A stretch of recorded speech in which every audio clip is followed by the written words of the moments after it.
Aujourd'hui, on se retrouve pour une nouvelle vidéo. Une vidéo dans laquelle je donnerai mon point de vue sur un commentaire, le commentaire d'un abonné que j'ai lu et qui m'a personnellement touché. Alors, si c'est ta première fois de me découvrir, si c'est ta première fois de passer par là, bienvenue dans la communauté. Ici, on parle de voyage, d'opportunités de voyage, d'opportunités d'études et d'opportunités de travail en Italie. N'hésite surtout pas à liker, partage, abonne-toi pour ne pas rater mes prochaines vidéos.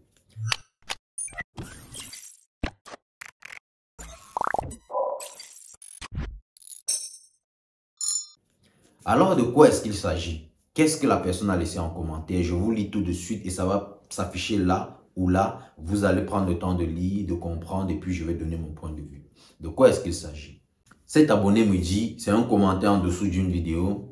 C'est un commentaire en dessous d'une vidéo. La vidéo où je spécifiais les cinq métiers, l'opportunité de travail ou du moins c'est les 5 métiers à faire sans nécessairement passer par la case universitaire. 5 métiers en Italie que tu peux effectuer sans besoin d'un diplôme universitaire. Et sous cette vidéo, elle m'a laissé ce commentaire dont je partage avec vous et vous allez retrouver là. Et puis après, je vais donner mon point de vue et vous allez me donner le vôtre en commentaire. L'abonné me dit, la vérité est bien. Bon, je vais d'abord lire comme elle est écrite et puis après on va faire une synthèse, essayer de comprendre. La vérité est bien de dire aux gens, 15 ans que je suis là, nous parler seulement du dessus mais jamais le fond.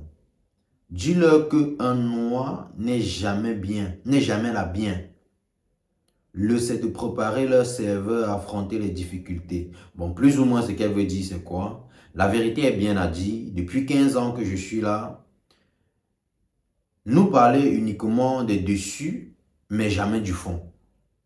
Dis-leur qu'un noir n'est jamais la bienvenue en Italie. Le plus important, c'est de préparer leur cerveau à affronter les difficultés. J'ai trouvé ce commentaire très pertinent dans un premier temps et très profond aussi. Parce que là, on voit une personne qui, à travers ce commentaire, on sent une personne qui est en détresse, une personne qui souffre, une personne dont l'âme n'est pas en paix. Je pense qu'à travers ce commentaire, on peut déjà d'une part comprendre que depuis 15 ans que la personne est en Italie, elle traverse peut-être uniquement des moments difficiles.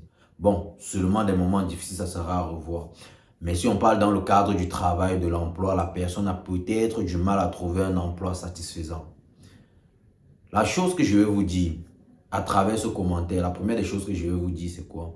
Que tu sois ce qu'on appelle communément beaux-ailleurs ou que tu sois étudiant, peu importe le moyen par lequel tu arrives en Italie, la priorité, moi je me dis, et c'est ce que je conseillerais à tout un chacun, la priorité n'est pas le travail, mais la priorité c'est la formation.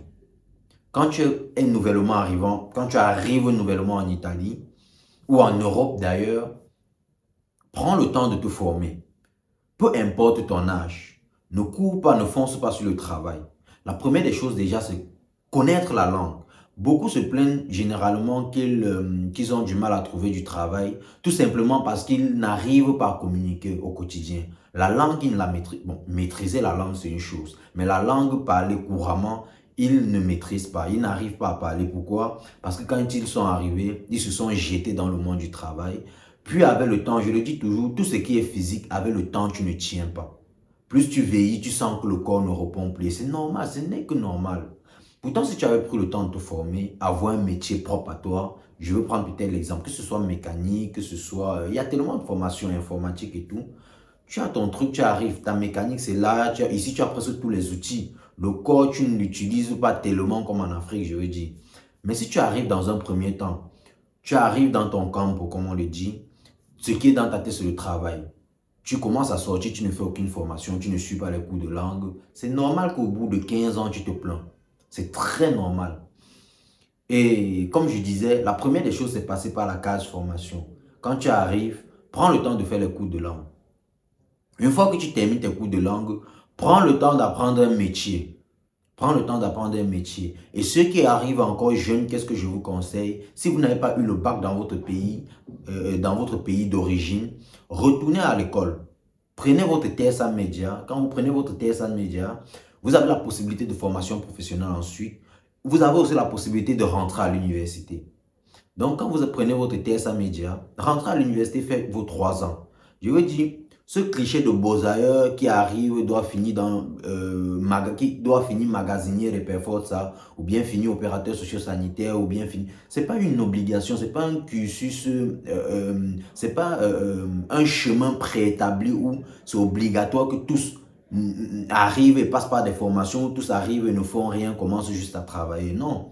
Quand tu arrives en tant que quelqu'un de posé, quelqu'un qui sait ce qu'il est venu chercher, retourne à l'école. Prends ta TSA Média. Quand tu prends ta TSA Média, tu pars à l'université. 3 ans, 4 ans, tu sors avec ta licence. Je le dis déjà pourquoi. Parce que vous, quand vous arrivez même déjà, le type de permis que vous avez est un permis qui vous protège. C'est pas comme nous les étudiants. Quand je veux dire, quand tu arrives en tant qu'étudiant, tu as d'abord ce truc de bourse que tu dois maintenir. Tu as tes matières que tu dois valider pour renouveler les papiers. Si tu ne valides pas, c'est tout un problème derrière. Tu as toute cette pression. Il y a la maison où il faut. Non. Quand tu arrives, tu as ton permis. Tu peux même déjà faire ton boulot part-time. Parce qu'avec votre type de permis, c'est entre guillemets plus facile de trouver de boulot. Trouver un boulot part-time quand tu n'as pas de charge sur toi, c'est mieux. Tu prends tout ton temps, tu fais ta TSA Média, tu prends à l'université, tu prends ta lauréat triennale. Si tu veux faire la magistrale, c'est toujours à toi de voir. Et puis tu te lances dans un cursus. Et puis tu verras qu'au bout de 15 ans, tu arriveras à réaliser quelque chose de bien, en tout cas à atteindre un certain niveau. Et le deuxième point de cette vidéo que j'aimerais aborder, c'est quoi?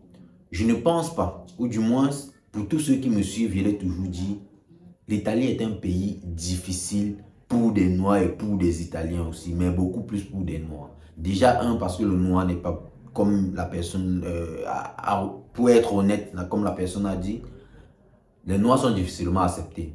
Mais on ne va pas toujours partir avec cette idée de lamentation, cette idée de nous ne sommes pas acceptés. Non, nous ne sommes pas acceptés et puis quoi? La question que tu dois te poser, c'est pourquoi est-ce que je suis sorti? Est-ce qu'en sortant, je ne savais pas que je ne serais pas accepté où j'allais? Ça, c'est la première des questions. Une fois que tu réponds à cette question, alors tu sais où tu vas. Et quand tu sais où tu vas, tu n'as plus besoin de te lamenter. Et il faut aussi comprendre, le noir n'est pas accepté en Italie, mais il y a la méritocratie en Italie. C'est vrai que jusqu'à un certain niveau, quand tu arrives à un certain niveau, il y a toujours ce plafond de verre et tout, il y a toujours ce petit... Mais quand même, il y a cette méritocratie. Tu arrives, tu mérites, tu es dans le boulot, tu mérites, tu dois grow up. On te fait grow up normalement, naturellement. Ça, c'est ce qui est sûr. C'est pour ça que je vous dis, quand vous arrivez en Italie, la priorité n'est pas le travail, mais la priorité, c'est la formation. Connaître la langue, apprendre un métier ou passer encore par la case universitaire. C'est très, très important pour ne pas vous retrouver au bout de 15 ans en train de vous plaindre que vous êtes là depuis, mais rien ne marche. Il y a des vérités, il y a des réalités. Et je pense que ces réalités-là sont universelles en Europe. Que ce soit en France, en Belgique, au Luxembourg, les réalités sont les mêmes. Maintenant, c'est à nous de savoir comment arriver à gérer pour faire la différence. C'est ça le plus important. Arriver à faire la différence. Quand tu arrives à faire la différence, tu te démarques, on te remarque. Et quand tu es performant, percutant, je te rassure, tu vas atteindre les hautes strates de ton domaine, si je peux me permettre. Tu vas atteindre les hauts niveaux de ton domaine. Il faut juste être... Il faut juste te former, que ce soit en langue, à l'université, et puis être performant aussi dans ce que tu fais. Et il y avait aussi ceux qui venaient en commentaire, je pense que je profite aussi pour passer ce petit message. Quand j'avais fait cette liste-là, de ceux qui peuvent travailler en Italie sans diplôme et tout ça, de travaux qu'on peut effectuer en Italie sans besoin d'un diplôme, il faudrait aussi que je vous rappelle, parce que j'ai vu beaucoup de personnes venir m'écrire, je suis intéressé par ci, et je suis en Tunisie, je suis au Cameroun, je suis ici. Déjà, c'est pour ceux qui sont sur le territoire, c'est pour ceux qui sont en Italie et qui ont les papiers. Et de deux, je ne suis pas un employeur. Pourquoi est-ce que je le dis? Parce que je vois aussi des gens m'écrire, je suis intéressé. C'est juste une synthèse, une idée que j'avais eu à partager. J'avais eu l'idée de me dire, bon, faire cette vidéo-là, ça peut peut-être aider ceux qui sont là et tout. J'ai fait la vidéo, c'est tout. Moi, je ne... comment est-ce que je vais dire ça? Je ne peux pas, à mon niveau, vous brancher avec je ne sais pas quoi. Peut-être avec, si tu veux travailler à Amazon, tu viens, je vois beaucoup la France, ils viennent m'écrire, je veux travailler à Amazon, je veux si je suis au Cameroun. Non, moi je ne peux pas vous connecter à Amazon. La personne qui veut travailler à Amazon, redise son CV, envoie à G-Group. Généralement, c'est G-Group qui gère tout ce qui est Amazon, beaucoup de magasins en tout cas en Italie. Tu envoies à G-Group, tu spécifies ce que tu veux faire. Généralement, comment on appelle tout ça? C'est en ligne que ça se fait. C'est en ligne que ça se fait. Vous partez en ligne, vous remplissez, vous choisissez ce que vous voulez faire comme métier. Vous envoyez à G-Group évalue et ils vont vous appeler en cas de besoin. Moi, je ne peux pas vous mettre en contact. C'était juste une idée que j'avais partagée en fonction aussi de l'intervalle salarial. Si tu as envie de te former ou de te lancer dans tel domaine, tu te lances, c'est tout. Et j'avais aussi vu ceux qui revenaient aussi me dire, tu parlais des salaires, mais c'est pas ce qui suit, c'est pas ça, c'est pas... Mais si j'avais parlé de 7 000 euros, voire 2 000 euros à Amazon, il y a ceux qui touchent plus. C'est pas juste que je le dis, il y a ceux qui touchent les 2 000 euros, les 5 000 euros, enfin pas 5, 2 000 euros à Amazon, en tant que préparateur de commandes. Il y a ceux qui touchent. Et tous les salaires que j'avais fait, c'est vrai qu'il y a quand même les domaines où j'ai touché, mais c'est pas tout que je connais. Enfin, c'est vrai, il y a les domaines que j'ai touchés. D'autres domaines, j'ai eu à me concerter avec quelques camarades pour pouvoir essayer de faire cette vidéo-là. Donc, quand vous venez mettre des critiques, il faut aussi savoir que les salaires en Italie varient aussi de région en région.